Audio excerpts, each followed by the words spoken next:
Stafford will be there. Meanwhile, the Cleveland Browns made a starting quarterback decision to the surprise of nobody. Joe Flacco wins the starting quarterback job. And that's really not the question. The question is, who is going to back up Joe Flacco on opening day when they play the Cincinnati Bengals? Will it be Dillon Gabriel? Will it be Shedeur Sanders?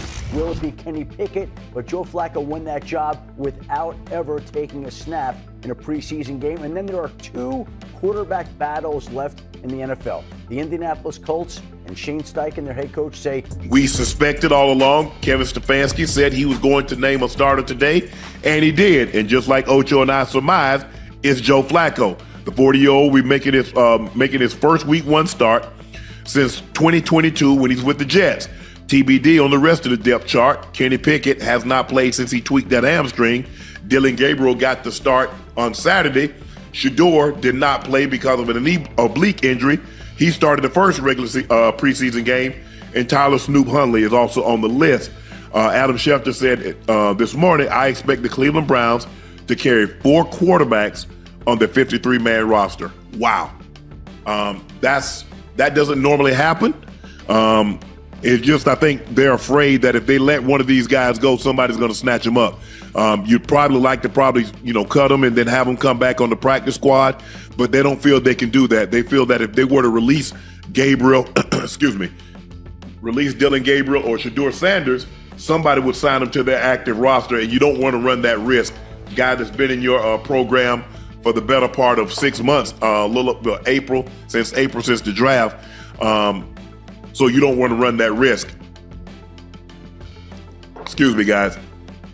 But I don't think any of us are surprised that Joe Flacco got named the starter. He didn't play, but the head coach, Kevin Stefanski, did say they're going to treat this as a dress rehearsal of what they might do in week one.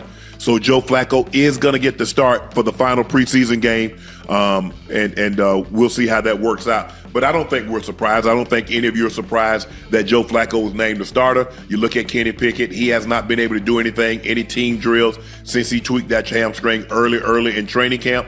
Obviously, Dillon Gabriel was nicked the first for about 10, 11 days. Then he came back. Shedeur played really well the first game. Then he got an oblique injury. He was out. And then Dillon Gabriel took it over, and then he played fairly well. I mean, he had a pick. But I don't think either guy did anything since. I mean, look, you are where you are. I mean, some people say, well, Dillon Gabriel has played better. I haven't heard anybody say that, but some people like Dillon Gabriel and think what he brings to the table. I was listening to somebody today say Dillon Gabriel has a stronger arm, those with better anticipation. I don't know if I necessarily agree with that or believe that. It's going to be a very tough decision, but in order for them to carry 4 quarterbacks, that means they're not really sure, and they don't want to make the mistake. Nobody wants to make the mistake and get up one of these quarterbacks, have him go somewhere else and play really, really well when we had him in our fold. So that's what I deduce from that. Cleveland put themselves in a bind by signing Joe Flacco to a 1 year. I think they traded for Kenny Pickett and then selecting 2 quarterbacks, one in the third, one in the fifth, and you find yourself in a situation because none of these quarterbacks really have separated themselves from the rest of the guys. Pickett didn't really get a chance to separate himself because he's been injured for the better part of training camp. And so, I don't know, does he start? I don't think he start on PUP. How is he progressing, Nash? Do we know anything about how he's progressing? Be interesting to see. I don't think you put him on PUP because if you put him on PUP, he's going to put him down for 6 weeks. I don't think it's going to take that much length of time. He'd be out almost 3 months with a hamstring injury. Wow. So we're coming up on a month.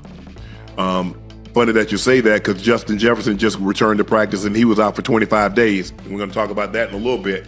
But these hamstrings are very, very tricky.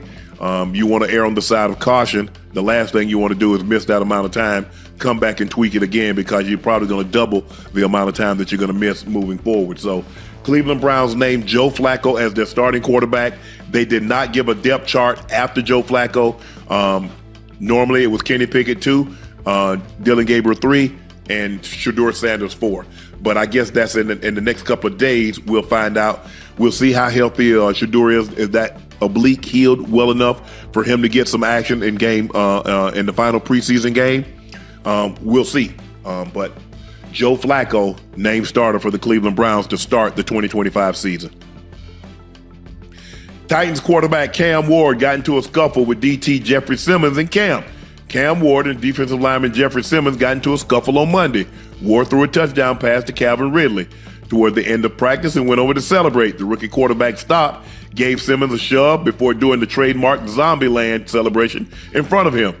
Simmons reacted with a two-hand shove to Ward's face mask. The offensive lineman came running to help to Ward's defense.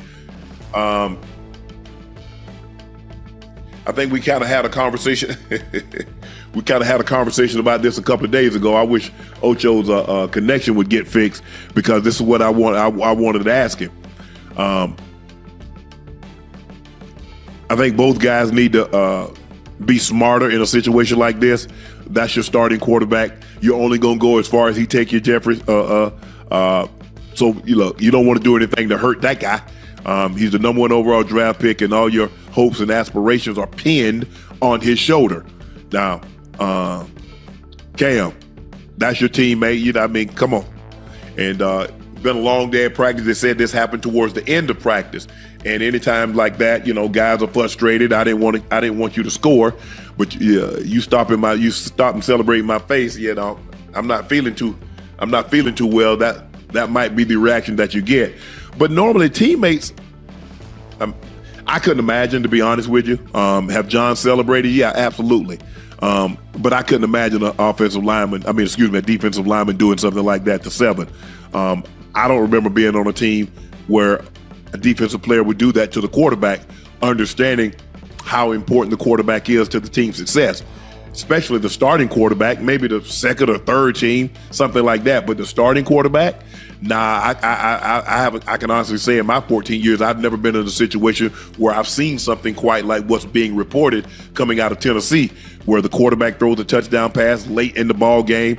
He shoves Jeffrey Simmons. I don't know why he shoved Jeffrey Simmons, but if you shove one guy, you should probably expect to shove back. I'm just surprised that he shoved Simmons to begin with. Maybe I shouldn't be as surprised that Simmons shoved him back, because at that point in time, I'm not looking at you as a quarterback. I'm looking at somebody that shoved me, and I'm going to shove you back. Glad nobody got injured.